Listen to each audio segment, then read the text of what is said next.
Hiya, this is Kitten Features, and you're listening to Show X Live with Ken in the student accommodation all the way in Scotland. Wait, that was years ago. You're listening to Show X Live with your favorite Scotsman Ken, currently residing in the US of A, and Wayne, mostly from Colorado. Hey, wait a second. I'm on the show too, and I don't get any billing at all? Well, I know how to solve this. Soldater, Fremad, March!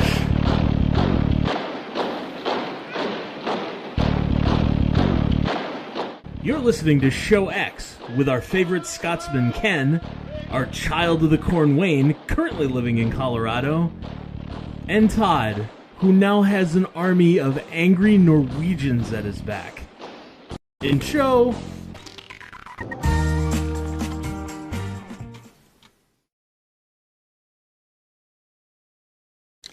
Hey everybody, sorry, I'm trying to find the right button there. There we go. Oh, wow. Go figure, because my feed got all silly last time. This means my camera this time decided to do sillier things. So let's go ahead and get me on the stream in a way that makes sense here. Let's just resize this real quick to somewhere where... Oh, maybe. Maybe? There we go. Wow, it really did not want to grab. There. Now you can all see me. How's it going, everybody? In fact, let me do this even more fancy. Let me like make it so you can actually see me here versus the nonsense that is all the angles. So I'll slowly bring myself in here. Beauty of OBS. You gotta just shrink it in there so it. Yeah, none of this fixing in post. We do it live. There we go. There's my shiny face. Hey, everybody. Oh man, I am loud in there, aren't I? You gotta remember because of the show I did last week, and make sure I don't bang you guys all out. Let me cut that down just a little bit.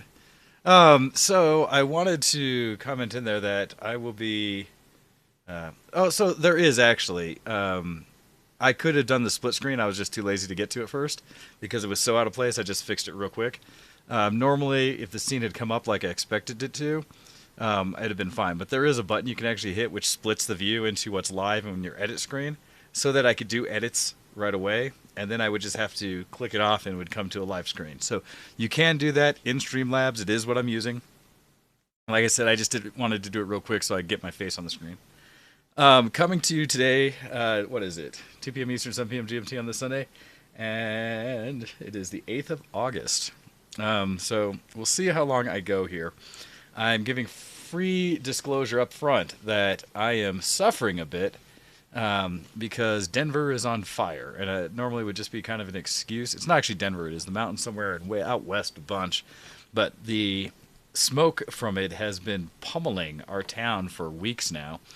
And it has caught up with me such that I was out on, well, not on the town so much, but I was doing a few projects yesterday that kept me outside most of the day. And when I did that, it ended up that I inhaled a lot of smoke throughout the day. It was so bad, like, I don't know, I have some video and picture I took throughout the day, but none of them were really showcasing. There's some others around town you've seen that... it was like just you could just look outside and any direction you looked, even looking east towards the plains away from things, just an awful haze in the sky. And it's weird because it was thick enough that my eyes burned a little bit. But I've had this a lot now where I'll be out and about doing stuff and I won't think about the smoke because I don't necessarily smell it throughout the day.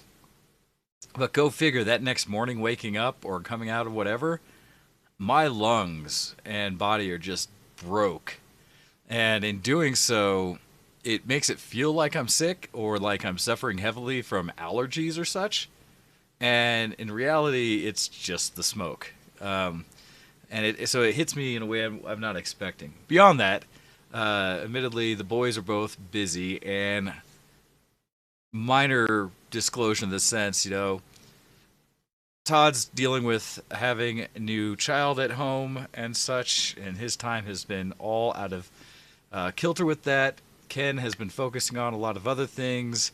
around his household, so I've been holding down the fort. However, there may be a need, desire, or otherwise to potentially put the show on hold for some length of time. And I will freely admit, perhaps indefinitely, as we have so much going on in life. It's not really practical to keep trying to come in. And I will say that I doubt you guys wanting to hear just me talk for 2 hours each week is really as interesting as it could be. But we'll see. So we keep trying to press and linger and hold, because if nothing else, our commitment is at some point the three of us will get together to do a 500th episode. We are still trying to do that to make sure that at least happens, even if that ends up being a bit of a bookend on the overall Show X experience. So we will at least get to that at some point. Beyond that, we'll see what happens. But yeah, so heads up on that piece. So yep, I have smoke inhalation. It makes me feel a little off, but my commitment to you guys is to get on here and at least start things off and say what's up. I'll try to give you a little bit of what I can. So this will be a couple randoms in the sense that last week was fortunate enough to get in there with our buddy John and his wife Beck, come in to talk about John's new book, Chronicles of the Sentinels, his first book, Legacy, that is out. And as can be seen, I have now in hand, because yesterday we got to go to, he held a launch party, and for hopefully those who saw my stream, I couldn't quite get it onto the Show X page in time as we were sitting there, but he did a live reading of his first 2 chapters of the book, and it is a very big departure from any, if you've read any of his dragon books that he's done so far, the sort of the dragon series, those being more a straight fantasy magic. This one still is a fantasy magic, but it's an urban fantasy. So it starts basically like today, or near enough, in Colorado. And so it has some interesting lead-in and characters right off the bat. And so if you want, you can probably check out on my page the link to his stream, or you go to his author page, and he did a live stream of him reading the first 2 chapters to kind of get an idea of what Chronicles of the Sentinels is going to be like. So I want to throw that out there. For your benefit, Ken, since I see you tuned in, I am just at the very beginning of starting Book 6 of the Codex Alera series from Jim Butcher. And that one is, I will tell you, much like you told me initially, Ken, going into the Codex Alera series, I love the pacing that Jim puts into these books, and where Dresden is its own heck of fun, similar to like John's new book, urban fantasy type thing. Codex Alera being a little more true fantasy, I guess, in a way. Well, no, I guess it's not. It would be considered low fantasy because it's not so much monsters. It's mostly humankind as a whole. There's some other ones, but it's not like traditional high fantasy. But his pacing in these books, man, they get me on the edge of my seat, and are page turners where not only do I want to just keep going through them, there's a level of, and I talked to another author, a few that I've known over time, about the way you pace a book and the emotions you draw of your people, but it keeps you edged up for more time frame than most books I've read. And a way where I want a whole chapter that's a little more of a relief payoff thing like that. And man, if Jim does not give me all that much time to do that. And so I've enjoyed them. Like I said, I'm already on book 6 and can't wait to get into it. So I've been doing those. Other things of late, for those who are interested because it's current. I recently have watched a few things. The most recent is I just checked out the Suicide Squad, the new DC film about the various members of Suicide Squad and missions that they do. And I, without spoiler, basically will say quite enjoyed it. It was very much a live-action view of a comic book story in the just proper level of absurdity that you'd want with it, with the characters at hand. And I thought everybody who played in it did a pretty epic job.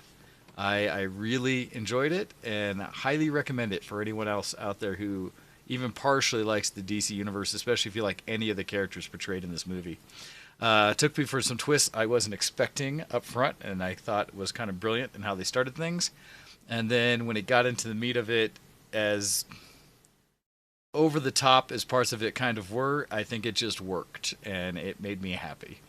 So, recommend that one. Get out there. Movies are a thing right now. The nice thing being, unfortunately, as you know, the safety of interactions with others continues to decline right now, as new things have kicked out. The term of variance being so prolific now, both in pop culture and real life. And but with that, the nice thing is a lot of these movies coming out while they're also coming in theater. And if you have a theater and you feel safe going, it's great to get back to a theater. I've gotten to see like one thing when I saw Fast and Furious in the theater that was great to see. These are also available on, I think this one's HBO Max and such. There's a lot of the production areas out there are still providing means for you to watch both at home and in the theater while they're releasing these new movies. So you can check that out, and it's quite good. So did that.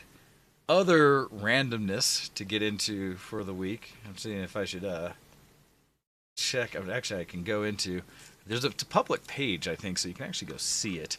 But we created a group on social media for an effort we're trying to do here locally.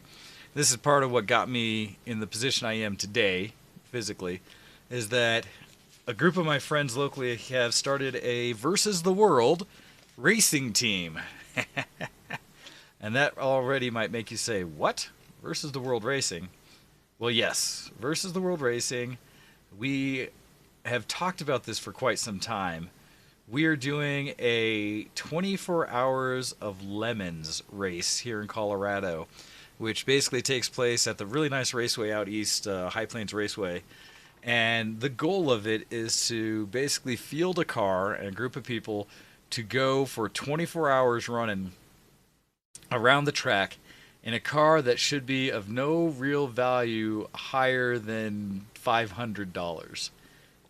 Now, with that, $500 is somewhat loose, not exact.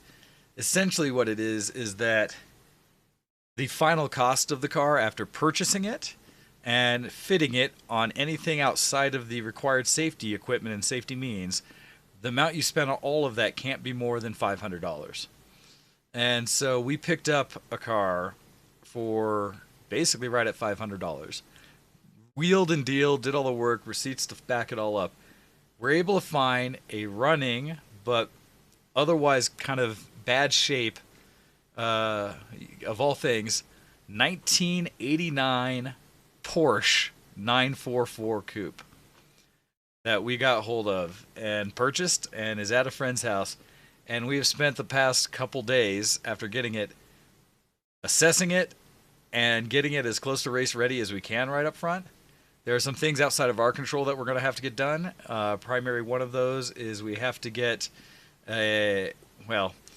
safety reasons. There's things you have to do, like we have to put a roll cage in it. That is outside of our means. I have my little terrible stick welder. That is not how you make a roll cage. So not on me. We're going to have to pay for a friend or someone that we know to actually build a roll cage for it. You have to make sure your wheels and tires and brakes are all good. Those are all things that are essentials. In this car specifically, part of the reason we got it for the price we did is that, and I said I should be able to switch, although it'll clear the chat when I do this back, but that's okay. I can share a little bit of information about it. Part of the reason this thing went for what it did is that the person who sold it to us had left it parked and had a bottle of Freon in the front passenger seat somewhere. And with that bottle of Freon, it unfortunately means that it ran into a thing where it got too hot because it's been so blazing hot in Denver, and that can of Freon exploded. And when it did, it took quite a bit of the car with it. Let's see. Yeah, I can share a bit of these pictures here for what the lemons thing is. So the whole process that we had with this, Let's see. I'll go to. It won't be quite accurate. I'll go to the two-host desktop one, but this one will show off. Boom. Again, my camera's all silly because of when I unplugged and plugged it back in last time. But the point of this is to show that. Shrink me up there. Point of this is to show that I had. I'm going to show my page here of some of the pictures we took. So the Lemons race itself is 24 hours of Lemons. And this is getting into this car, looking at things, the engine and stuff. Actually, I should go the other way. So we started, we'll go into this, by just kind of sourcing and looking at like all the possible vehicles we could find for a $500 car. So we were just posting things up and over anywhere we could find something. It's like maybe we could talk this person down, maybe think this is close enough. We, looking at a 1990s Subaru Legacy that would have been, it already looks a junker. But we thought that could be fun. Let's go for it. We looked at an old Opel that was a potential one. This was actually a group that were going to build this into a Lemons car.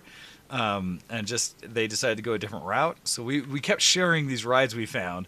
Oh, no, is this a Cadet? Opel Cadet. But there, one that had been rear-ended, things like this. All the kind of things you'd find for something that could be a $500 car. I had an uncle of mine who was searching, thought we could get this Pontiac Grand Am, which actually would have been fairly modern and nice. It's just not a necessarily good driving car. And then we got to this one. And so what happened was that car, or the can, got so hot under the sun that it exploded inside the car in that passenger seat. And what you can't fully see or appreciate in this picture is that it took out that, it crushed the windshield there, destroyed the windshield, as well as completely blew out the passenger side window of the car. It also, you can just see it in this picture, up in this area, it dented the top of the car as it went outward. And so just by itself, boom, did all of that. Anyhow, we were able to talk to the gentleman, work on it, and get to a price that worked for us. Now with that, once you get the purchase price in there of the vehicle, anything else you can pull out, sell, do anything else with, so like interior pieces, seats, the radio we actually sold, that comes off of the purchase price or the overall price of the car that you've invested in for the event. And so that puts us down, actually we sold the radio for basically $100, so that puts us now at $400. So we have like $100 to work with for things we may have to buy to get the car running better. Nice thing is the engine worked on this fine. We actually found that the tensioner was off on the throttle body, and so it was idling horrible trying to start, but a couple, adjustments, screw, tighten up the belt a little bit, runs like a champ. It's just an NA, but we also figured that is probably the best answer for reliability on the track versus all the mistakes and things you can go with having a turbo car. Other than that, it's an 80s car. It has 130,000 miles on it. So surprisingly low for that year. Seats were tore up, all that. But the nice thing is we're not going to be using any of that stuff. Underside, they got to go put it on lift, take a look. Nothing too off or terrible. There was a fuel leak, a bit of oil, stuff like that you'd kind of expect. But what's really great is having friends of ours who have shops and stuff that we go look at. So this one actually, no, the transmission's, I don't know if it's rear mount. It's right, this transmission's right on the tunnel. So this is one of the ones with mechanical linkage, Kuro, that goes directly off the shifter into the transmission. Front engine, transmission's right there. I don't believe there's anything crazy in the rear, because it's flat in the rear and such. But we got it back to the house. We started getting into it. The guys went to a junkyard, found another same model Porsche to run through to get a couple pieces. We were so hopeful we'd get the windshield from there, but it had a crack in it as well. So we're going to have to end up going out and just getting a new windshield professionally installed, because that's a safety issue. Fix the fuel leak. The thing had wheel locks on it that were some of the weirdest things we'd ever seen. So due to some of my advice, the guys got in there and used a Dremel to clear it off to open up the wheels so we could get the locks off. We fully removed the windshield. I got there in time to help with all this. Fully removed the windshield. We got, what else did we do to it? So they got a new panel in the back. Went and washed it. So got in there and did a quick wash to get all the things out. Vacuumed out all the glass that was in it. vacuumed out all the leaves and stuff and debris that had been sitting. Challenge is the interior was still a mess with all of from the remnants of the Freon and such that happened. And so thankfully we just tore out all the interior. So that's no longer an issue. Tore out the seats, the back panel, everything. This is just us removing everything we could out of the car that's not going to be necessary for a race. Found out like the rear spare was like a, I guess, full-size-ish or skinny tire spare, but the thing weighed like 30 or 40 pounds by itself. Old steel rim spare and such. So there's a lot of weight we were able to get out of it.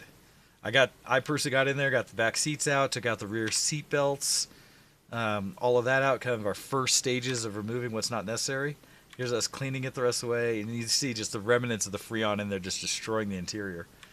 And then the guys got into it again this morning, and took out the seats, the rest of the interior pieces in there. Found some extra money, so hopefully we can claim that back towards the cost. Another $1 or so we might get back into our coffers since that came with the car.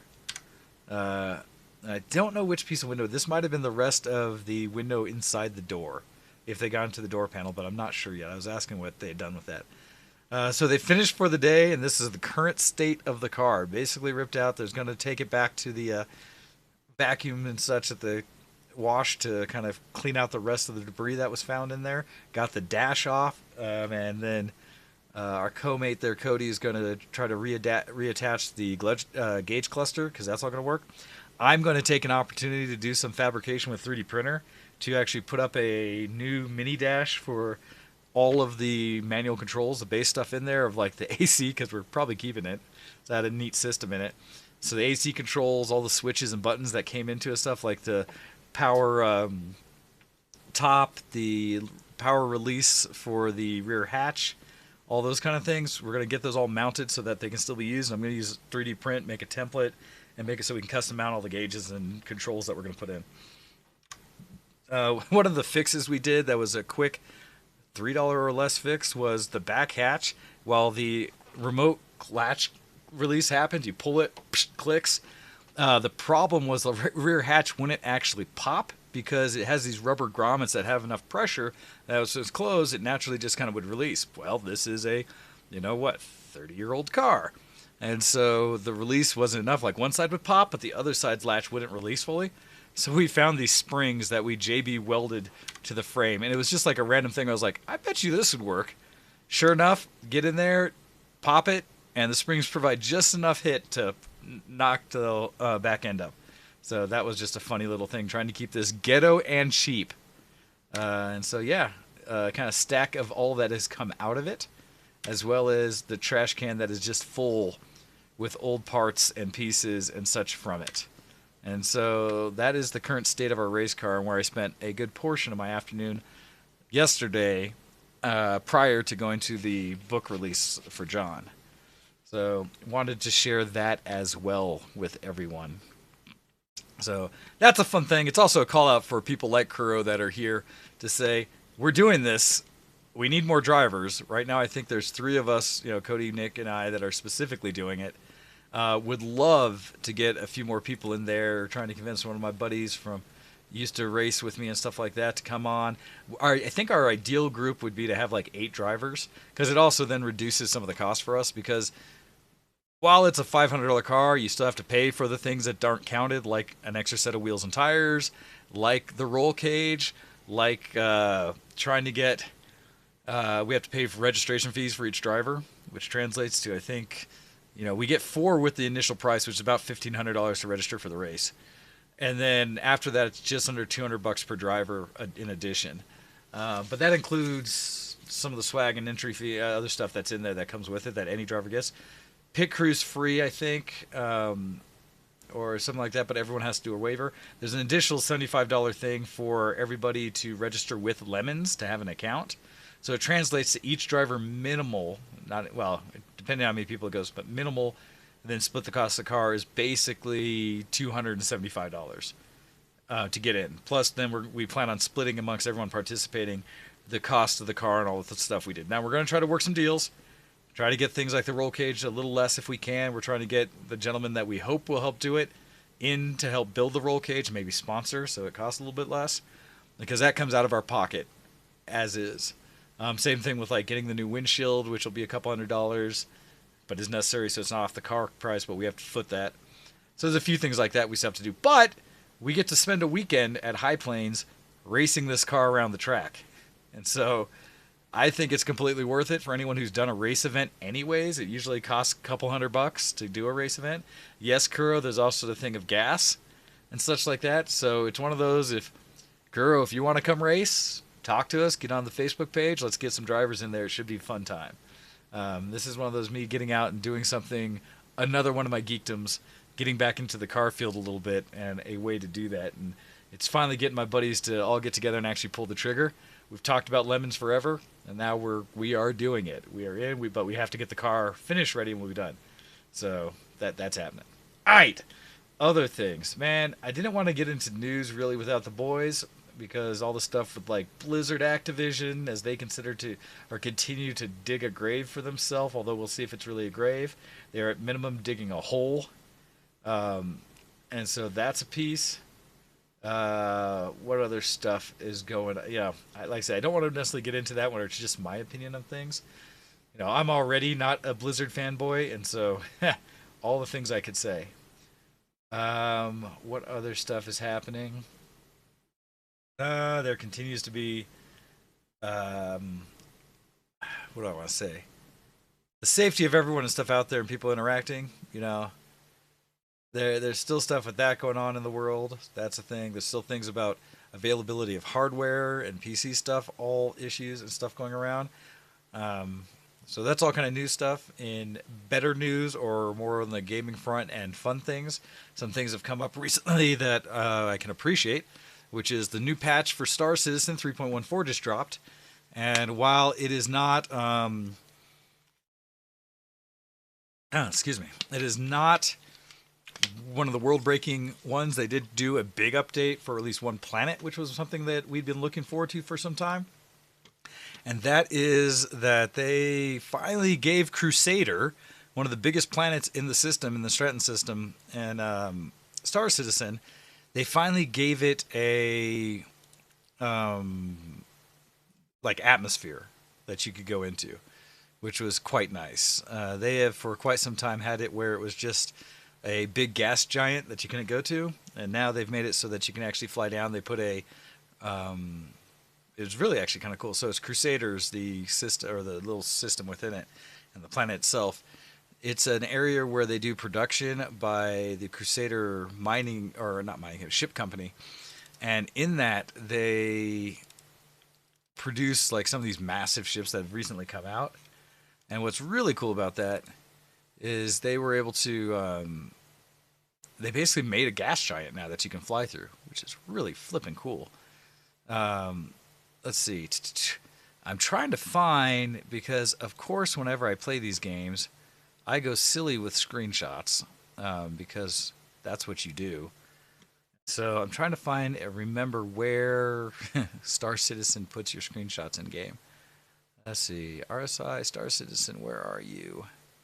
Because I would like to show off some of these, and admittedly, pictures don't necessarily do it justice. It is such a pretty new planet. Star Citizen. Nope, that is not it. Grr! I don't know if I'll be able to find it while I'm doing this. Oh, heck. Ken, you're doing Pokemon Go again? I liked it. I was playing it and then stopped for a long time because all the people I was playing with at the time were the people I ended up having falling out with. And so then it ended up I was trying to play it basically by myself. And so that that became something that was no longer just fun for me. But that's kind of cool. Legend still plays all the time as well. That's cool. Let's see. All right, I'm trying to double check where Star Citizen screenshots go. Yep, you can just hit print screen, duh. But what directory does it put it in by default? I feel a little sad because, there it is, boom. Because when I had to try to go last time to get it to work more stably for me, I ended up killing the original, like directory all the way for Star Citizen. And the problem with that is that it means I lost all of my original screenshots, and I'll have to like check again. Oh, that's okay. I got you. Darn it, I did that wrong. So let's see. According to this, boom. Oh, that's why I was looking in the wrong place. Duh! There we go. Okay. So I think I shared some of these last time, so I'm going to skip ahead from last time I talked Star Citizen. Flying around to the more recent ones I just did. Let's see, that was mining. That's my Cutlass. So we will jump in somewhere around when Nick and I went out in his ship. But this will be, and I'll get quickly into the 3.14 patch stuff and screenshots I took. So let's see. Yeah, we'll start here. Hopefully this entertained. By all means, keep commenting on what it is I have. So, whoops, there we go. This one. This screen. There we go. So, Star Citizen. Bam. All right, let's get that in the screen here. So, with it, got my little 300i, still my favorite ship, my original ship. Flying around just in general. This is still just slightly pre-patch that came out. My Cutlass Black, which is now my bigger transport ship. And this is partly just to show off the prettiness that is Star Citizen, because I'll just start hitting screenshots whenever I'm doing stuff. Actually, this is a good thing to note, because I think I do have one of the new UI. This is in the Cutlass, but in general, they went from this position, because they also did a major update in the UI between. I was showing off slightly that, for whatever reason, it was bugged out in the Cutlass, where my reticle and the stuff should be in the center of the screen. Is not. Really weird. But you can kind of see the circle where they show where you're quantuming, where you're looking at stuff, things like that. Hopefully I have a shot with my 300i of the new interface, which is very different. I love seeing the lighting effects, the warping of space effects, things like that. So this is all dynamic. You know, the lighting is based on wherever the star in the system is compared to you are, and it looks pretty darn good. Same thing with the real-time lighting throughout the universe. All that, I get on the side with the sun, just like I take a real photo, and you can see shots from that angle. Ha! So this is to show off that I had a bug where I flew my ship a little wrong and it actually ended up inside the space station, and in doing so destroyed the wings from it almost completely. That was a thing. And so from there, I had to repair it, and I just was laughing because I didn't die, but the ship sure got destroyed and stuck. So flying it out, got in with Campo and his Mercury Star Runner, which is basically the Millennium Falcon. And we flew around and had some fun with that. So, Serpenser, the 3090, so here's the funny part, right? The game is choppy, but it's all based on the server load. So if you're to play like in the standalone single-player area, it runs gorgeous. I'll run, I think, 70, 80 frames per second easily, and it's beautiful.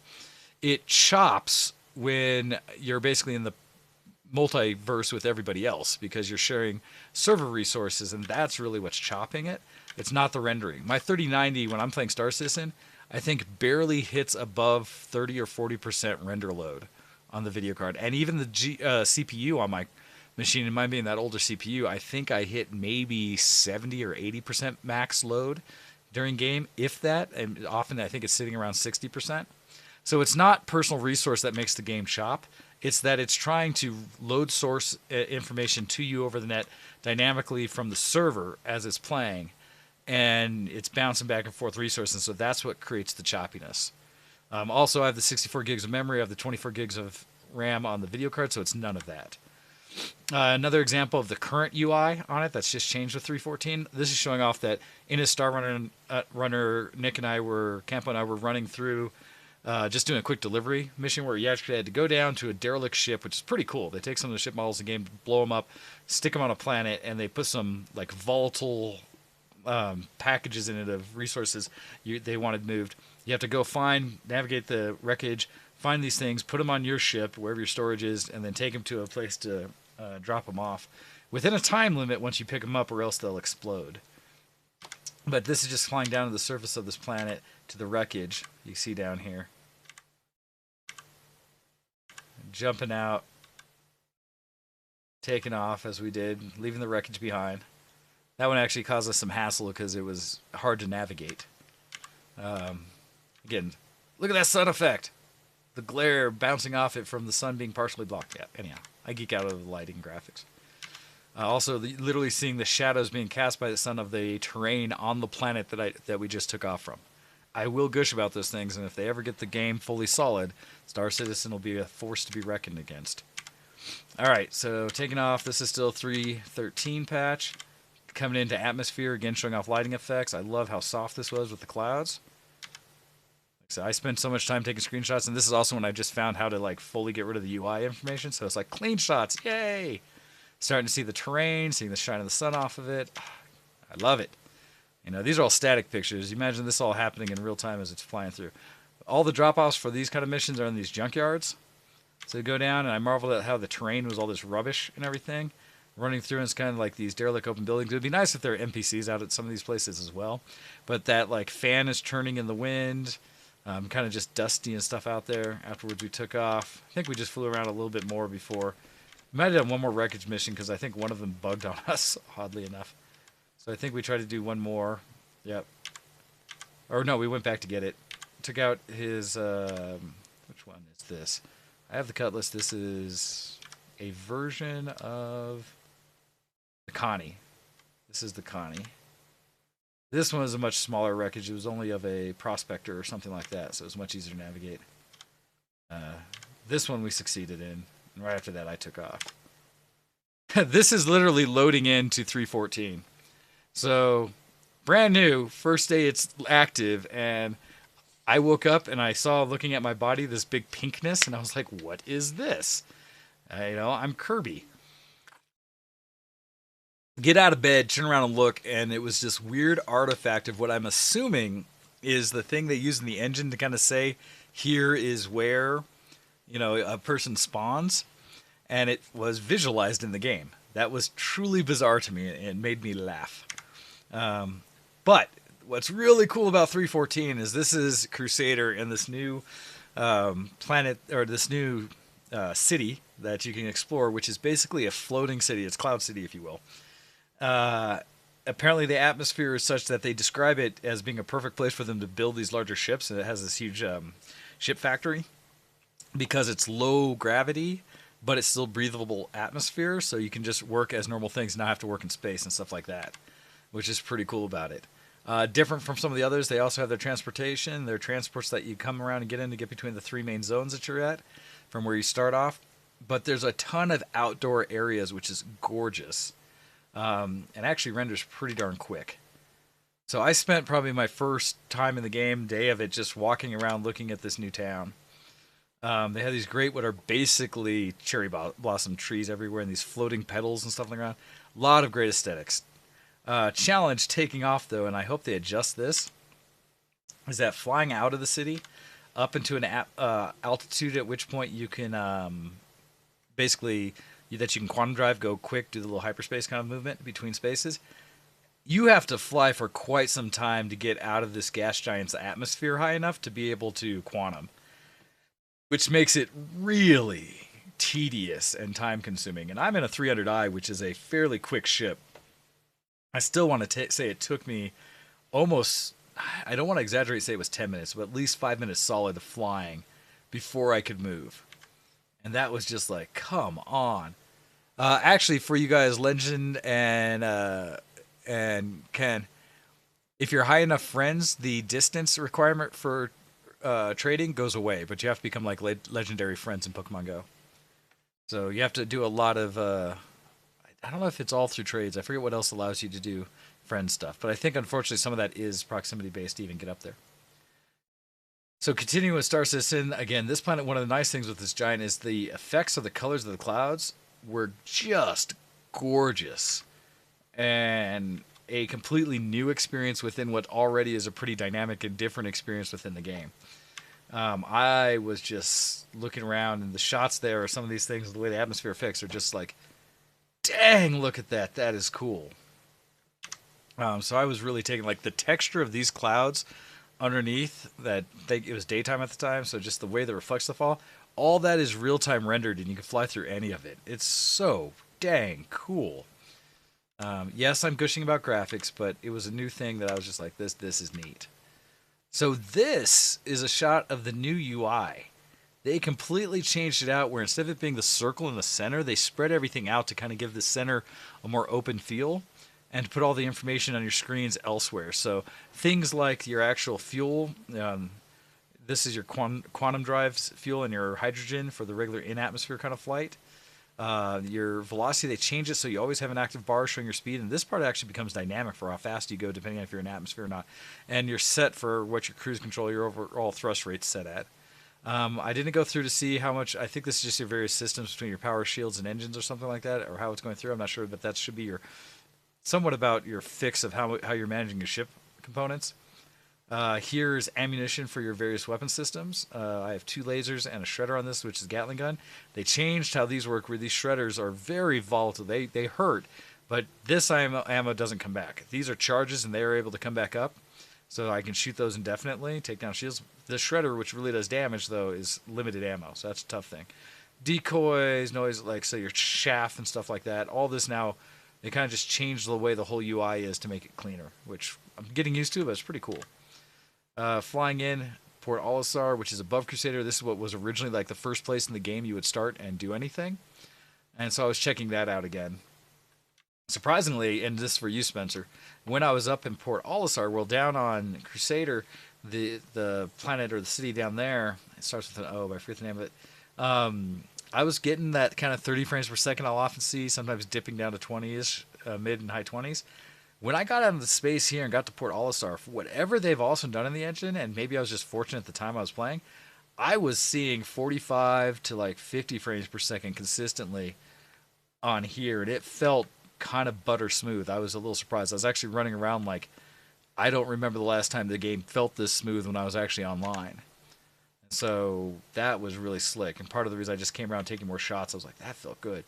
Also, the in-atmosphere flight was really changed because now when I started turning in atmosphere, and I thought this was pretty brilliant, all of a sudden the mechanic allowed it so the ship, in my 300i being a aerodynamic ship, as I started just turning, it started banking automatically without it trying to just maintain a horizontal flight.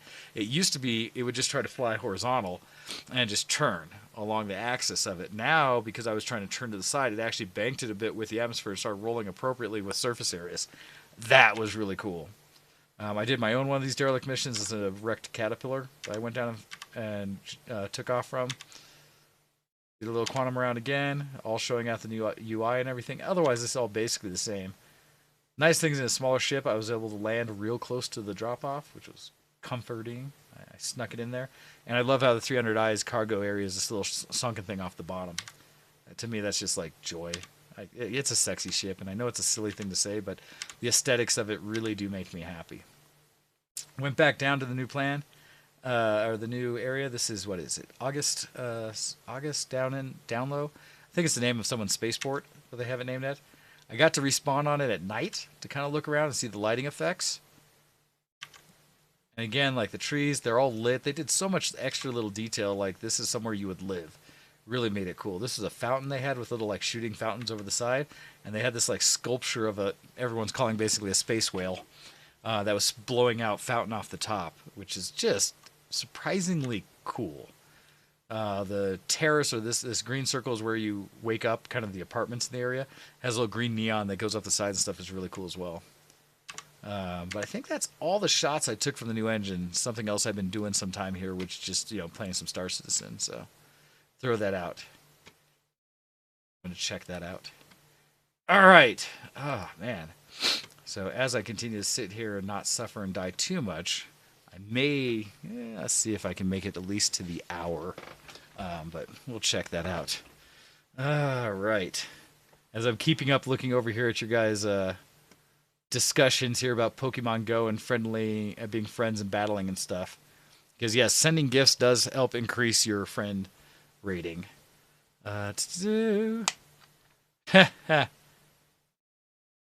Mammal skunk? What is that? Oh, no. Admittedly, around here in town in Colorado, it happens all the time where, like Kuro's saying, the smells you may catch from someone you're never sure. I have more than once, especially because somewhat self-inflicted as well, because the car I like to drive around when I'm not working is my Miata. I try to get it on the road and keep it moving, and because it keeps the battery a little more charged. But when I'm driving the Miata, it has no AC, so I almost always have the top down, which means I'm also directly out in the smoke, which sucks.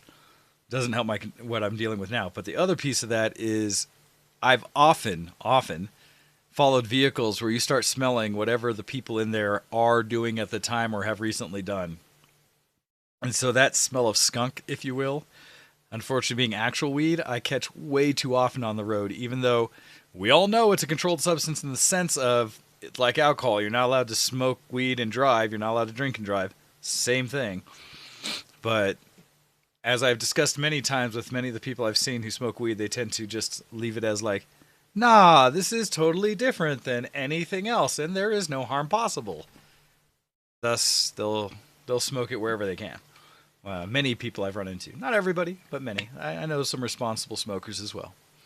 But yeah, so that's kind of funny.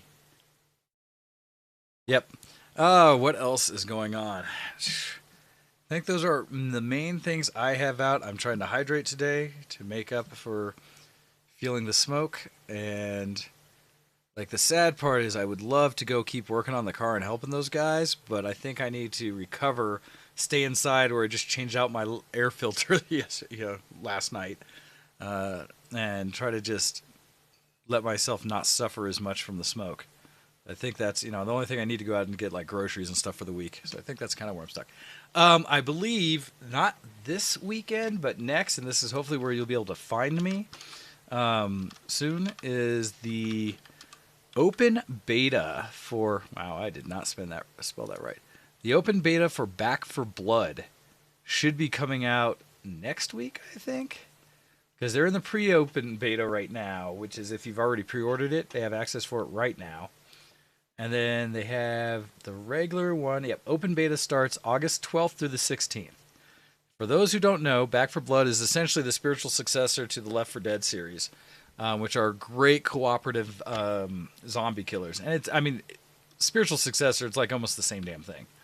But with updates that a lot of people discuss make sense, and thus it's like the natural progression of what that kind of game type should be. So yeah, there's currently going on right now. In fact, through tomorrow is the early access beta. Then they're taking a few days, hopefully, to process. And then August 12th through the 16th is going to be the open beta. So I will probably be checking that out. I feel like that's going to be a game I'm going to put time in. It has both the co-op and the asymmetric type modes that I love. And so looking forward to check out that game. Just a heads up for people who might want to find out where I will be gaming here in the near future. Other than that, there's a lot of questions going on locally and for my general nerddom about convention life and stuff like that. The various cons and conventions I normally would go to. I am currently on I don't know or not if I'm going to go to conventions this year. I have enough friends trying to go to the ones that are like the home ones I always did, NDK, stuff like that I would like to. But at the same time, there's challenges with the safety in pandemic type stuff, as well as just, I don't know, there's different things involved with them that's hesitant. There's still questions whether they're all going to happen as we expect. I think there's at least one con I'm going to do. That's because my friend and the group Drakkar who make the meadery, they're involved with running that convention. So I'll probably go to Whimsy this year and next month. But like Fan Expo and NDK, those are the ones that I'm still back and forth on. And so I'm not sure. And there's going to be the huge chance that some of these things may still get canceled. But it also feels like they're going to try desperately to get them to just go regardless of the concerns. And we'll see. As well as there's been some sketch with always people who run different events. So like I just found out that the reason what the history was, what once was Denver Comic Con became Denver Pop Culture Con because of the naming conventions and legality of Comic Con, has now become Fan Expo because apparently, this is just me hearing third party, so don't take this as the gospel, look it up yourself. Apparently, people involved with Pop Culture Con were caught embezzling money and making money off of a nonprofit, which of course is wrong. And so they had to put it under new leadership, and thus it is now Fan Expo. I don't know. Man, it's weird how geeks can't just do something fun and not allow it to get crazy. On the perspective, Dr. Reed, that you asked about D&D. So I currently loosely am attached to like 3 D&D campaigns. I say loosely because there's the family one that we started when we went up to Black Hills that we've never revisited, but I think Earth and I would love to get our nephews and nieces back in to play with us virtually or something at some point. That'd be great. So that one's kind of back hiatus. Would be nice, but not active. 2 active campaigns, same groups, but alternating, going to be Thursdays that happen now because one of the gentlemen that was our DM was getting stuck with family stuff and only able to come every other week. And so now our other friend has decided he wanted to run it from the groups that we'd still be playing. We were supposed to start last week, but then, of course, life happens. And he was caught doing automotive things to try to get his wife's car working. So our DM wasn't available. So we didn't play our first game this last week, and we will probably pick it up not this week, but the following. Because this week's one, there will be our alternating campaign, which we're on hiatus for a while because Live Things we played our first time the week before last, and in what had been like a couple months. And so I still have both campaigns, getting ready to start the one, and the old one we actually played a little bit again.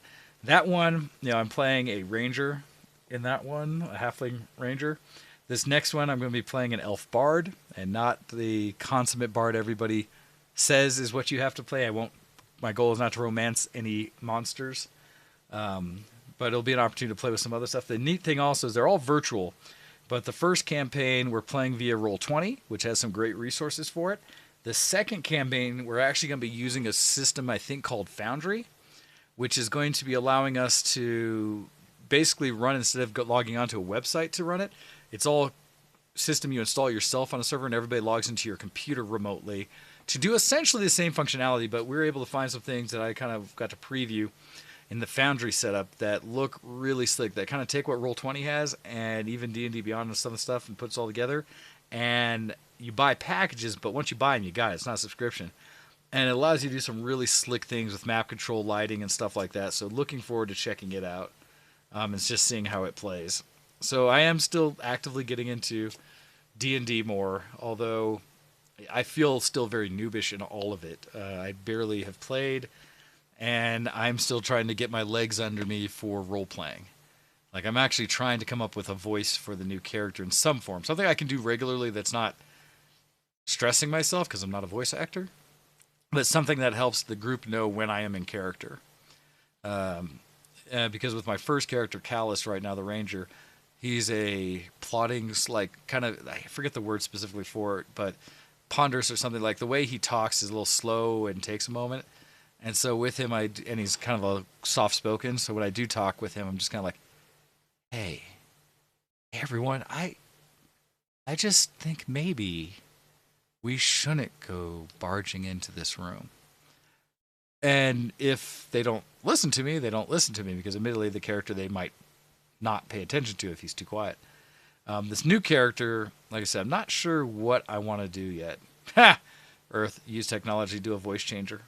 That would be a way to do it. I could see that. But this one, I'm trying to do it a little more peppy, lively, or something with him being an elf, and a bard. Although not a nice bard. Not a friendly bard, but a bard. And so trying to do it in such a way where his voice will still be a little more just like, why, hello, everyone. Yes, fine to see you. Isn't it a great day here? Oh, what is it you're about right now? I see. Yes. But I'm still working on whatever the inflections might be. I don't know. Just some way of me getting it up there to kind of go with it. Your character is a flesh warp.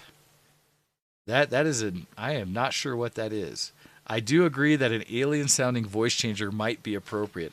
You know, it's funny, I was playing with, and I think one of the disadvantages of this old mixer we have is I've listened to a lot of newer mixers and the things you can do on them, and there's some really slick stuff they have, and I've played with this before, but it's a bit silly. So if I come back, I think this one might be a little bit of a silly effect, but if I kicked it in, I could do something where I started using a voice changer and kind of come in. Let's see. Did I click that on? And I think, wait. There's the effects control. So you get it in there with even a little bit of echo or something going on, although that's more ethereal. I think the ones I was looking at are somewhere in here where that's more echoes. Darn it. I know there's one that actually changes the voice significantly. There we go. So if I were to use like a voice changer like this and kind of get in there, although I could take it off a little bit and kind of just, or get it really silly. Why, hello, everyone. Although, let me get those off. I feel like that would be a bit silly. And I played through a bunch of these one day just as I was looking at the mixer again.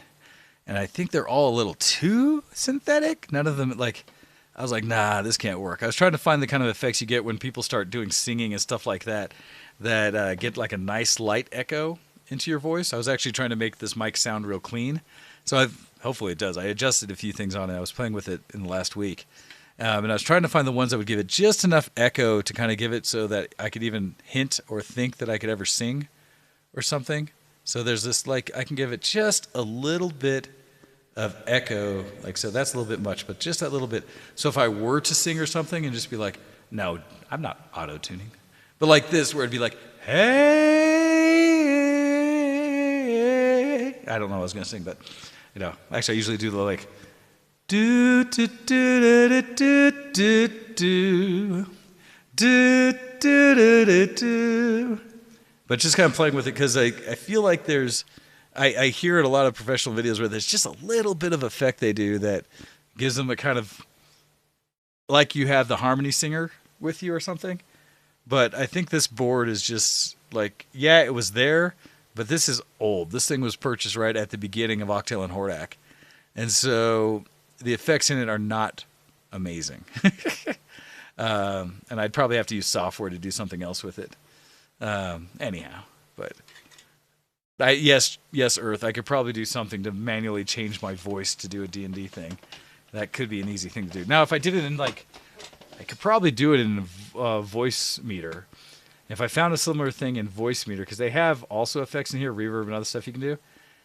So if I did a little changer there, because then I could put an actual button on the Stream Deck or something, and I could just click it and be in a whole different voice. Because there are also some pitch ones I've seen that'll make you lower, higher, stuff like that. So, you know, then that's actually not a bad thing to think. A voice changer software or something like that. That could be a fun way to do it. I have to keep that in mind. All right, excuse me. That is, oh man, tapping the lungs for whatever little smoke inhaled capacity is left. So like I said, I'll probably call it here at the end of this. Like I said, I got a lot of little things I got to mess with still, and I need to rest the voice so that I can start a profitable work week. That would be good. Any other questions for me and such before I kind of wrap things up with a little bit of a short "How you doing, everybody?" episode? So if you do have any questions, feel free to throw them at me.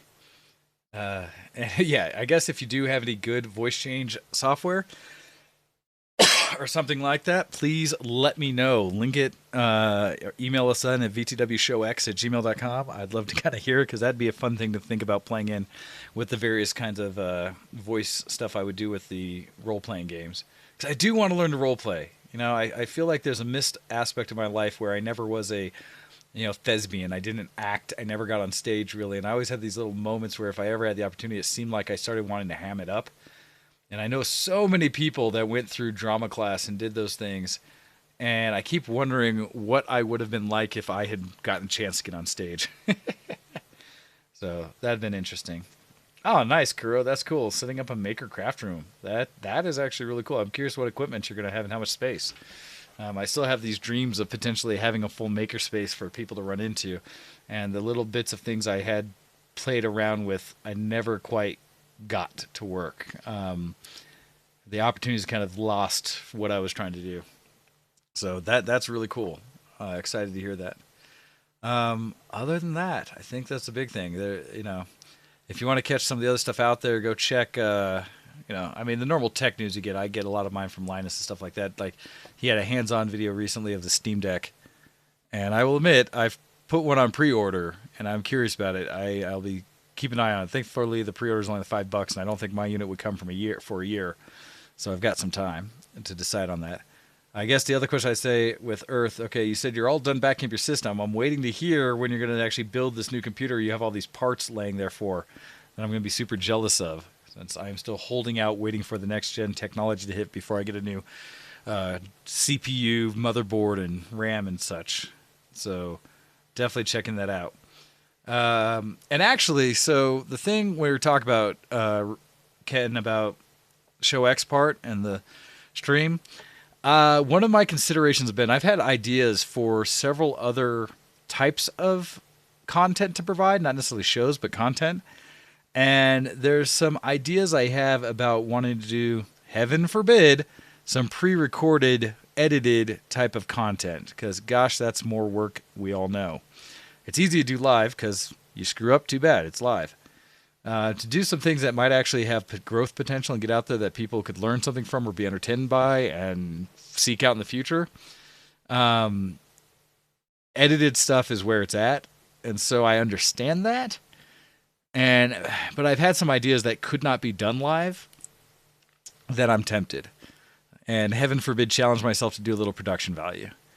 It's been very convenient to kind of get things where we're at like this, and I've streamlined, I feel like, the live experience, and it's great. I mean, other than not having had people in the studio for quite some time last week, even then bringing on Beck and John was great to kind of show that it can still do a live show with multiple people in studio. So that's kind of awesome. I like that.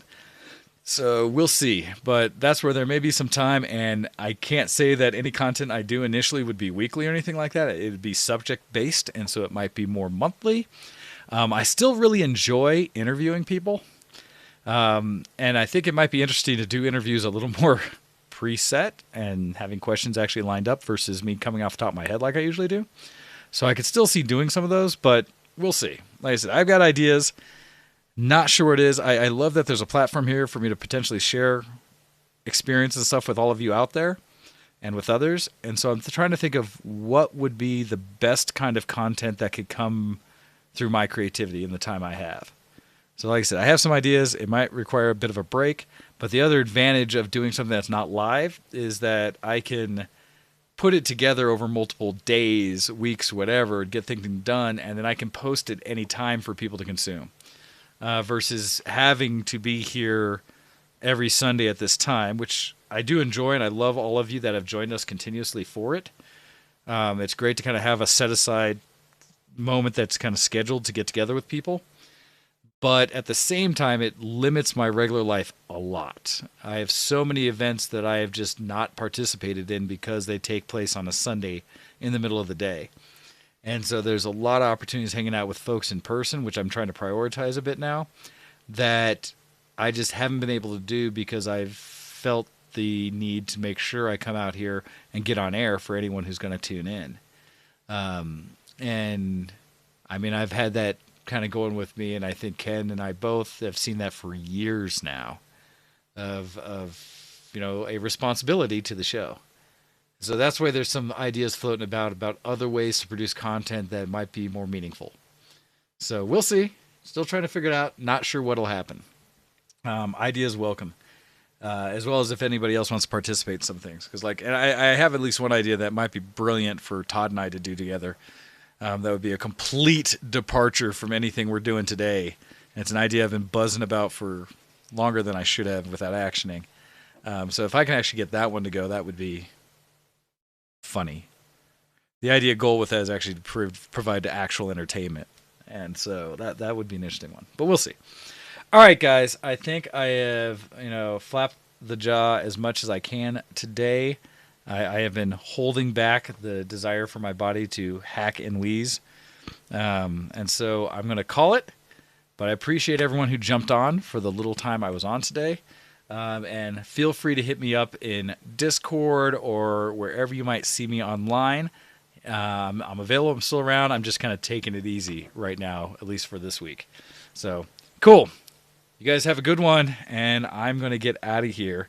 And just for the sake of it being slightly different, and I don't know if I saw Hando here earlier or not, but I'm going to do his nephew's one. So here we go as I get out of here, guys, and I will catch you. Hopefully I'll catch you again next week. If not, we'll see. I'll try to get a message out there or something. All right, everybody. Boy.